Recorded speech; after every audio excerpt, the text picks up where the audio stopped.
think I lost today? No, it's you who is doomed. I'm Victor Brennan, founder of Brennan Security Solutions. 20 years building advanced protection systems for Fortune 500 companies and government agencies. I made my fortune detecting threats others couldn't see. The cruel irony is that the biggest threat was growing inside my own home, though I saw it coming long before anyone realized. This started 3 years before that funeral.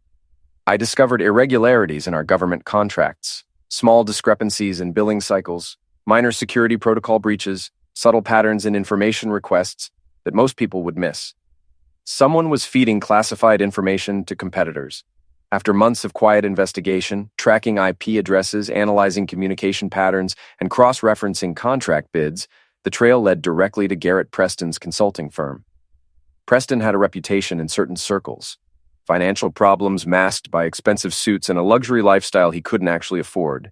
A pattern of befriending wealthy executives and getting unusually close to their families. His previous company had collapsed under suspicious circumstances involving missing client funds, though charges were never filed due to lack of evidence. He was a hunter, but a predictable one. That's when I started noticing changes in my wife Amanda. We'd been married 17 years. She ran a prestigious art gallery in downtown Seattle, well respected in the local art community. Suddenly, she changed all her passwords: phone, laptop, email accounts she'd previously shared access to. Late-night emergencies at the gallery became frequent, always with vague explanations. She developed an obsession with privacy that was completely out of character, closing doors when taking calls, angling her phone away when texting. She started asking oddly specific questions about my father's health and estate planning, things she'd never shown interest in before. Most husbands would miss these subtle shifts or dismiss them as midlife changes. I didn't. I built my career on pattern recognition and threat assessment. I didn't confront her. That would have been amateur hour, tipping my hand before I understood the full scope of the conspiracy.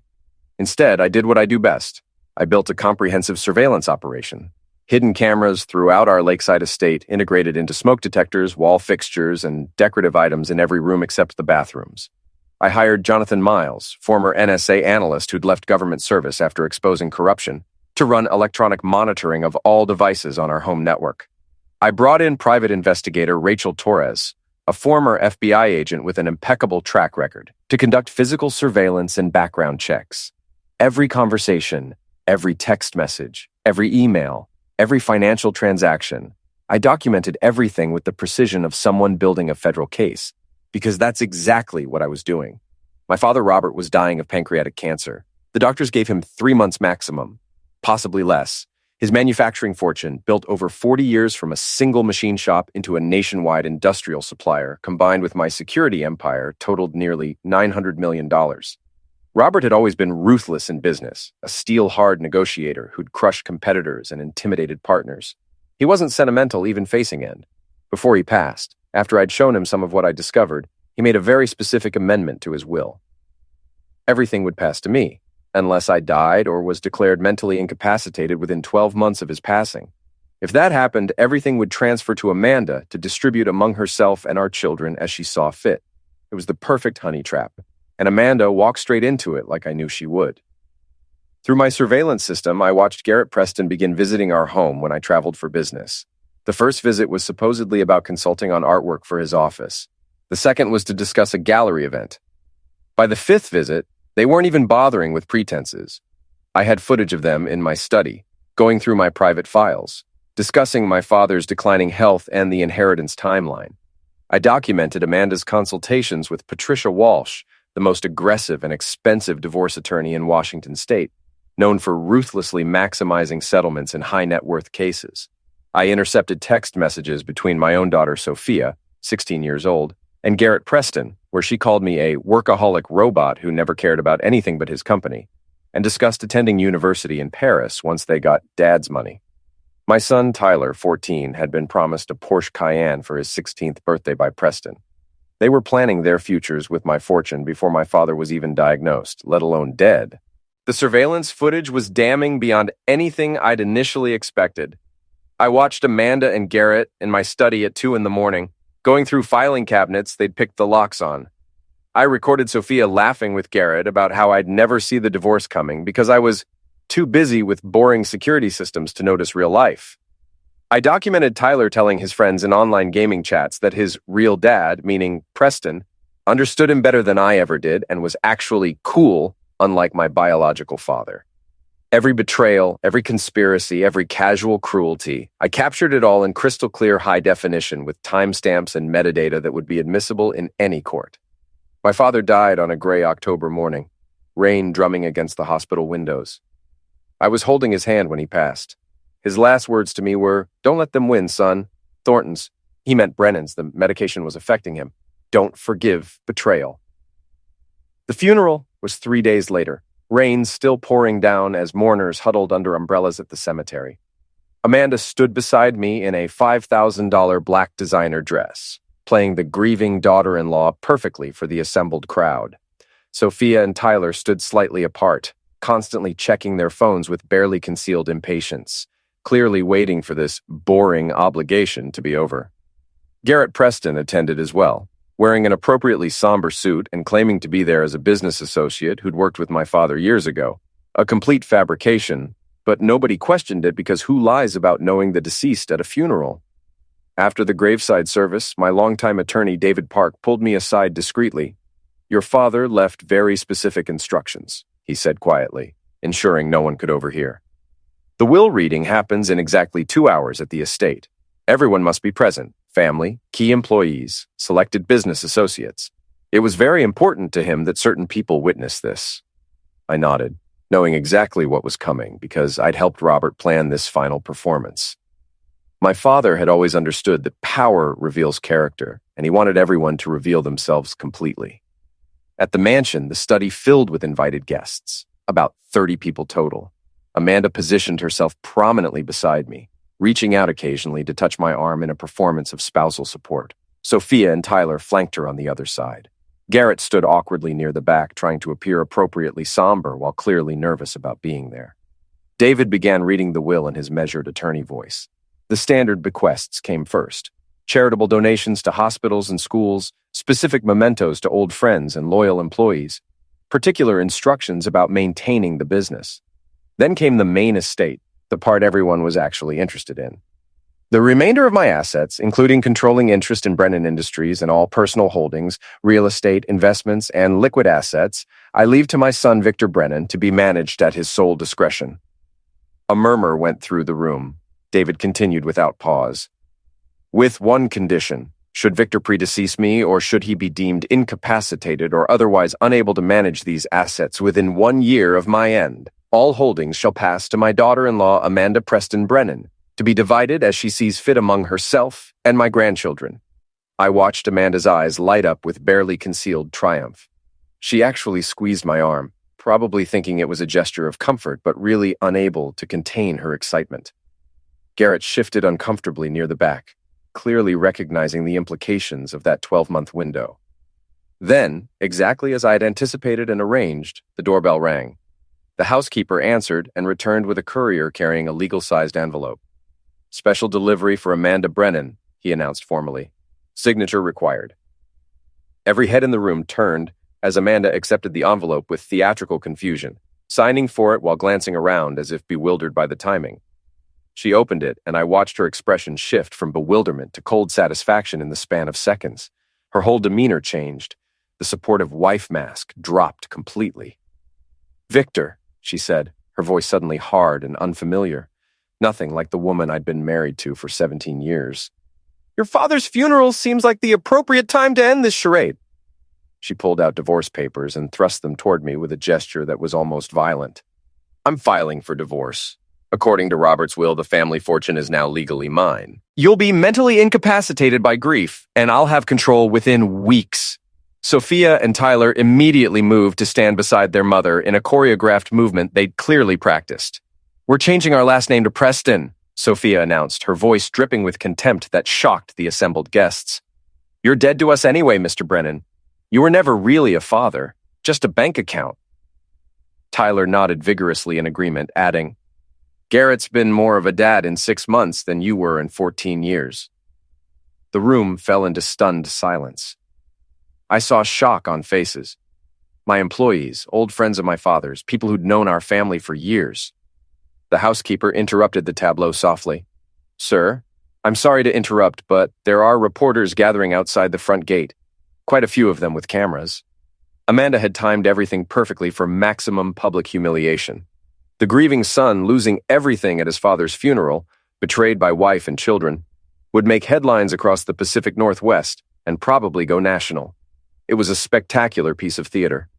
I simply nodded calmly, collected my coat from the rack, and walked toward the door without a word. As I passed David, I murmured just loud enough for him to hear, "Begin phase 2." He gave the slightest nod. Outside, I walked calmly past the shouting reporters.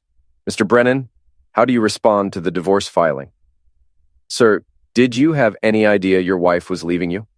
How do you feel about your children's statement? Got into my car and drove away from the estate that had been my home for 15 years. In the rearview mirror, I could see Amanda speaking animatedly to the press, gesturing dramatically, the perfect picture of a wronged wife finally escaping an emotionally abusive marriage.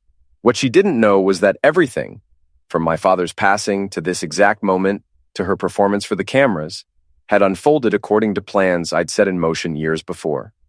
I checked into the Riverside Motel on the outskirts of Seattle, a genuine dump with flickering neon signs, stained carpets, and walls that smelled of decades of cigarette smoke soaked into the drywall. Room 214 cost $49 a night. I withdrew exactly $8,900 in cash from various ATMs across the city over 3 hours, staying just below the $10,000 reporting threshold that would trigger automatic federal notifications before Amanda's legal team could freeze the accounts they knew about. My credit cards became worthless within hours. The joint bank accounts suddenly required her authorization for any access. Patricia Walsh had filed emergency orders claiming I might hide assets. I'd expected that too. The media had an absolute field day. Tech security mogul served divorce papers at father's funeral. Brennan children publicly disown workaholic father.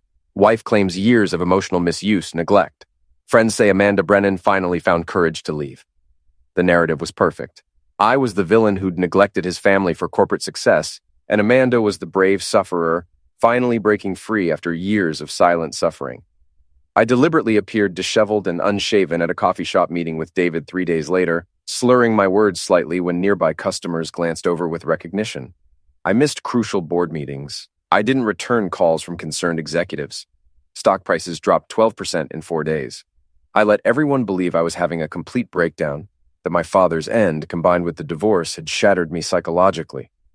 What nobody knew except David, Jonathan, and Rachel was that I was operating from a state-of-the-art command center in an industrial warehouse, registered to a Montana couple who didn't exist. Shell company identities I'd established years ago. Jonathan and Rachel monitored everything from there: traffic cameras, social media, intercepted communications, financial tracking. The offshore accounts I'd established in Switzerland and the Cayman Islands years earlier remained completely secure, hidden behind layers of shell corporations with nominee directors in 3 countries. The real Brennan fortune, the actual bulk of my wealth, was completely untouchable. I watched through hidden cameras as Garrett moved into my mansion 2 days after the funeral. They threw lavish parties at my pool, music loud enough to disturb neighbors who were too intimidated to complain. They celebrated at 5-star restaurants, ordering $1,000 bottles of wine. Amanda was spotted at exclusive clubs, drinking and dancing until dawn with Garrett, acting like a woman half her age finally free from prison. The board of Brennan Industries, panicked at my disappearance and concerned about the company's future, granted Amanda temporary control based on community property laws and medical affidavits about my deteriorating mental state that Patricia Walsh had somehow obtained. Garrett, now effectively running my company despite having no security technology experience, called an all-hands meeting and announced radical changes, abandoning our highly lucrative government security contracts to pivot toward consumer home automation and entertainment systems, chasing what he called the real money in retail. It was exactly the catastrophically wrong decision, and I'd known he would make it because I'd studied him for 3 years. The security market was our strength. Proprietary technology, exclusive contracts, high barriers to entry. Government contracts provided steady, massive revenue with long-term guarantees. Garrett was chasing quick consumer profits in a saturated market he didn't understand, abandoning the foundation that made Brennan Industries valuable. Within days, stock prices plummeted another 18%.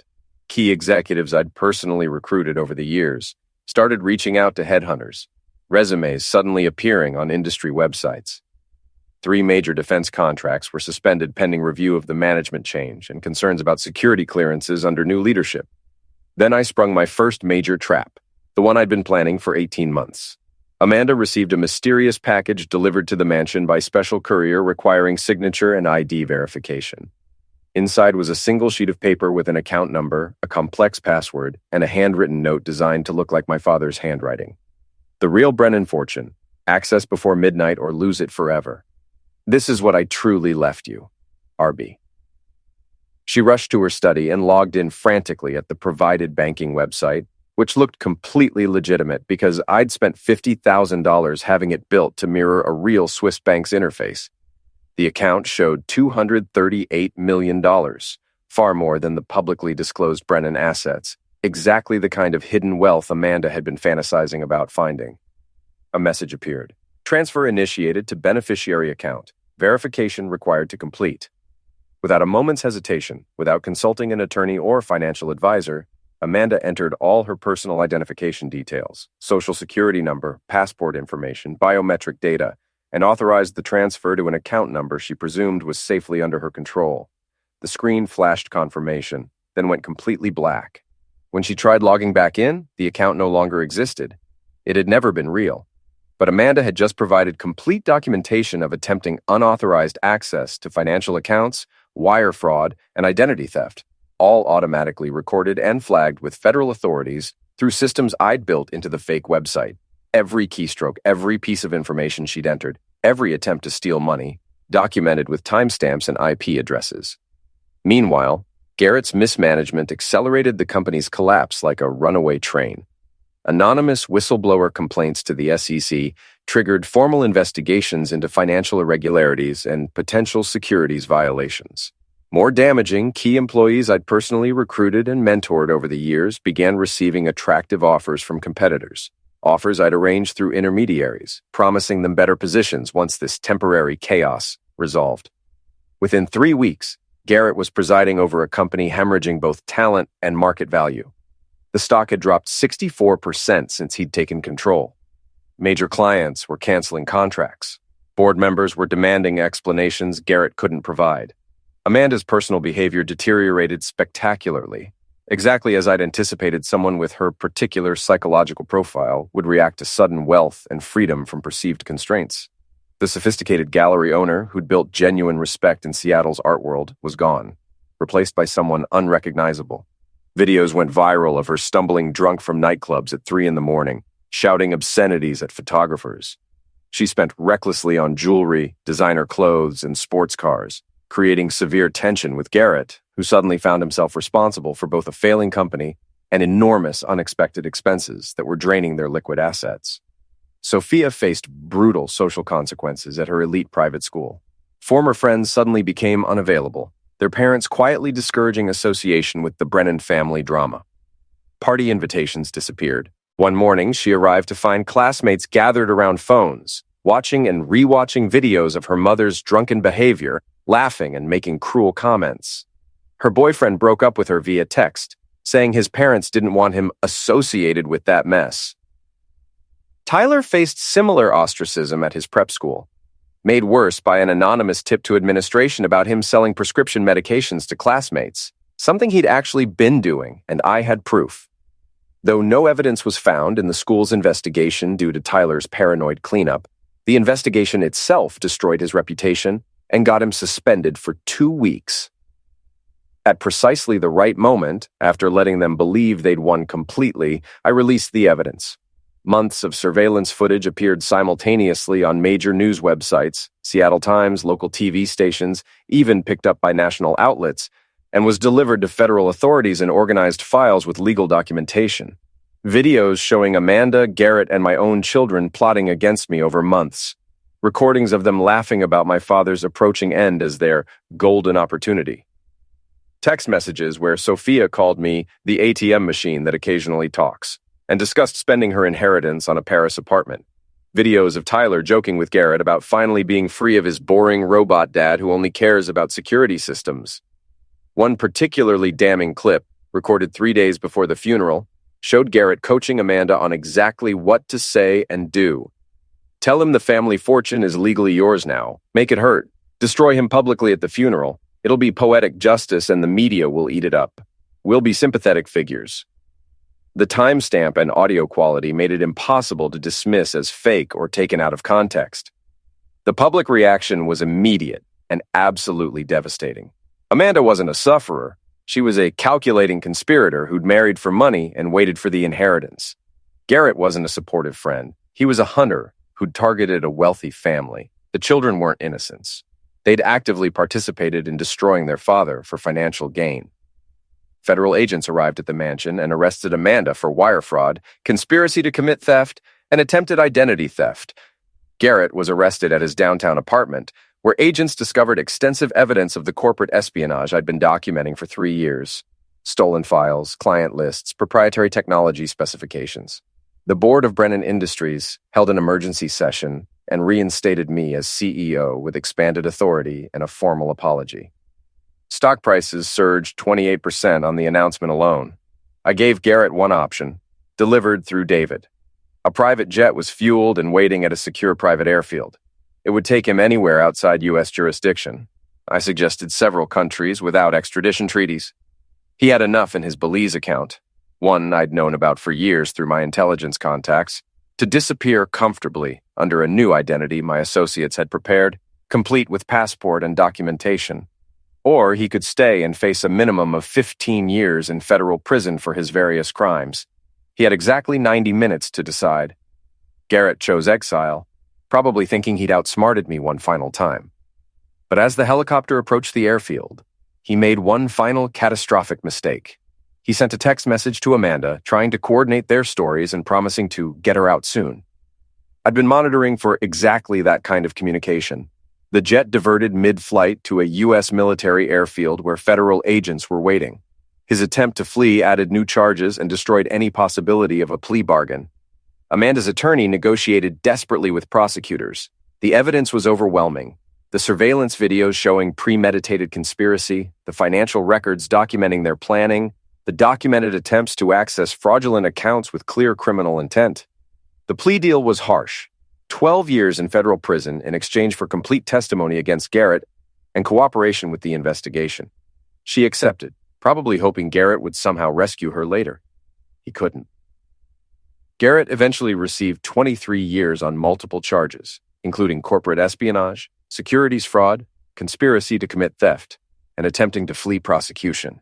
The custody hearing happened 4 months later. Sophia and Tyler had been living in a small rented apartment with Amanda's sister. Their privileged lives completely destroyed. Their social media accounts were flooded with hate messages calling them gold diggers and worse. College prospects had evaporated. Every school that had been recruiting them withdrew interest after the scandal. They'd been doing court-ordered community service, trying to make amends for something they were only beginning to understand.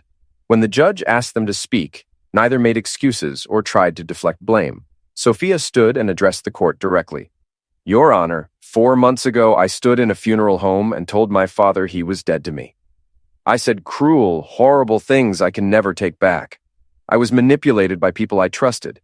But that's no excuse. I made choices, terrible choices, and I hurt the one person who'd always protected me, even when I didn't deserve it." Her voice cracked, but she continued steadily. "I don't expect forgiveness. I wouldn't forgive myself. But I am my father's daughter, and Brennan's face consequences. I'm ready to face mine, whatever they are." Tyler's statement was similarly direct and unflinching. "My sister and I were offered everything we wanted by people who only valued us as weapons against our father. We let them use us because we were greedy and stupid. There's nothing I can say to make that right. If the court grants my father custody, I'll accept whatever rules or restrictions he sets. If not, I understand. Either way, I'll spend the rest of my life trying to be worthy of the Brennan name again." I was granted full custody with strict conditions I'd outlined to the court. They would live in a monitored apartment near my penthouse, not in the mansion, that was being sold to pay various legal fees and settlements. Their devices would be tracked with monitoring software. They'd attend weekly therapy sessions with Dr. Harrison, a psychologist specializing in family reconstruction after trauma. Privileges would be earned through demonstrated responsibility, academic performance, and genuine behavior change, not just compliance. When Sophia asked quietly about forgiveness, I told her the brutal truth. Forgiveness isn't part of this arrangement. What I'm offering is an opportunity to rebuild on new terms. Nothing more. Trust, once destroyed, may never fully return. 7 months passed. Sophia and Tyler adhered to every condition without complaint, negotiation, or requesting special treatment. They studied diligently, maintaining high grades despite the emotional trauma. They continued community service beyond required hours. They avoided all media contact despite constant requests for interviews. One evening, Tyler collapsed during dinner from a severe allergic reaction to shellfish in a dish he'd prepared, an allergy that had developed years ago that he'd forgotten about in the stress. At the hospital, as I sat through the night in an uncomfortable chair watching monitors, checking with nurses about medications and treatment plans, asking detailed questions about potential complications, something shifted microscopically in my chest. Not forgiveness. I don't forgive betrayal, but recognition that reconstruction might be possible on carefully defined new terms. A year after my father's funeral, I hosted a quiet dinner at my penthouse. Sophia and Tyler prepared the meal carefully as part of their responsibilities. Conversation remained largely formal. Discussions of school projects, community service experiences, company developments, current events. But occasionally, brief moments of something resembling normal family interaction would surface. Tyler sharing an observation about a documentary that prompted a genuine smile from me. Sophia describing an art exhibition she'd volunteered at that actually sparked real interest and a 15-minute discussion. After dinner, Tyler joined me on the balcony overlooking the city lights stretching to the harbor.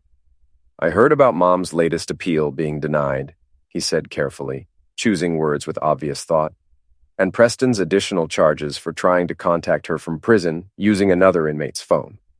I nodded. Justice continues its course. Tyler hesitated, gathering courage. "Do you ever wonder if there could have been another way? If you could have stopped them without destroying everything? Without all this damage?" I turned to face him directly, deciding to give him honest truth rather than comfortable lies. "There's always another way, Tyler. Multiple paths to any outcome. I chose the path that would be most complete, most definitive, most thorough. When you're betrayed by those closest to you, people who should be loyal above all others, the response must be proportional. The closer someone is, the more devastating their betrayal, and the more comprehensive your response must be. Half measures invite future attacks." Tyler nodded slowly, processing this harsh philosophy. "I think I understand now. Not just what you did, but why you did it the way you did. I don't want to be like Preston, taking what isn't mine, betraying people's trust. But I don't know if I can be like you either. That level of control, that ability to hurt people you love when necessary." For the first time in our recent interactions, something like genuine approval flickered across my face. "Good. You shouldn't be like me. You should be better. Learn from my methods, the planning, the thoroughness, the patience, without adopting my limitations. My inability to forgive or forget betrayal is a weakness, not a strength, even if it served me well this time." It wasn't forgiveness. It wasn't reconciliation in any conventional sense. But it was acknowledgement that reconstruction had begun, brick by careful brick, on a foundation forever altered, but not entirely destroyed. Amanda is serving her sentence in federal prison. Garrett is in a different facility, facing decades behind bars. My company is more successful than ever, the Phoenix Project having revolutionized quantum encryption and secured contracts worth billions. Sophia and Tyler are learning what loyalty means, what it costs when you betray it, and slowly rebuilding themselves into people worthy of the Brennan name. The family I once had died at my father's funeral, but something new is being built from those ashes. It may never be what it was, but it will be built on truth rather than comfortable lies, on earned trust rather than assumed loyalty. And that might be stronger in the end.